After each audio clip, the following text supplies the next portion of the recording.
एक बार बादशाह अकबर, बीरबल और सभी मंत्रीगण दरबार में बैठे हुए थे। सभा की कार्यवाही चल रही थी।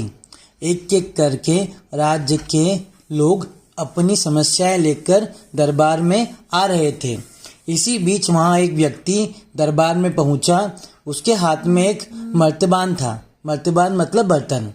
सभी उस बर्तन की ओर देख रहे थे। तभी अकबर ने उस व्यक्ति से पूछा, क्या है इस मर्तबान में?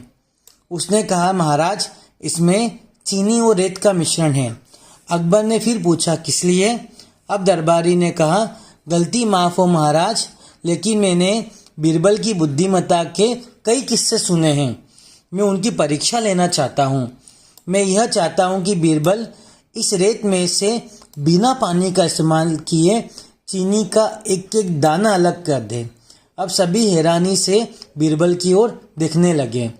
अब अकबर ने बीरबल की ओर देखा और कहा, देख लो बीरबल, अब तुम कैसे इस व्यक्ति के सामने अपनी बुद्धिमानी का परिचय दोगे? बीरबल ने मुस्कुराते हुए कहा, महाराज, हो जाएगा, यह तो मेरे बाएं हाथ का काम है।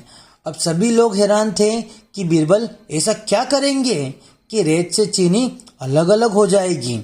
तभी बीरबल उठे और मर्तबान को लेकर महल में मौजूद बगीचे की ओर बढ़ने चले। उनके पीछे वह व्यक्ति भी था।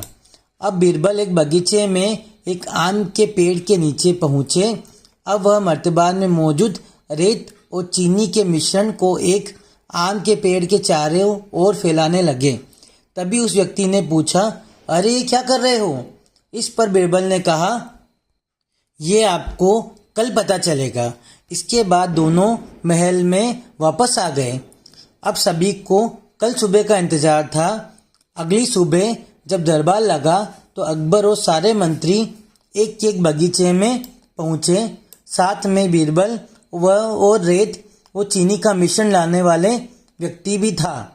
सभी आम के पेड़ के पास पहुंच गए। सभी ने देखा कि अब वहां सिर्फ रेत पड़ी हुई है। दरअसल रेत में मौजूद चीनी को चींटियों ने निकालकर अपने बिल में इकट्ठा कर लिया था। सभी जोर जोर से हंसने लगे। बीरबल की यह चतुराई देख अकबर ने उस व्यक्ति से कहा, अगर अब तुम्हें चीनी चाहिए तो तुम्हें चींटियों के बिल में घुसना पड़ेगा। इस पर सभी ने फिर से ठहाका लगाया और बीरबल की तारीफ करने लगे।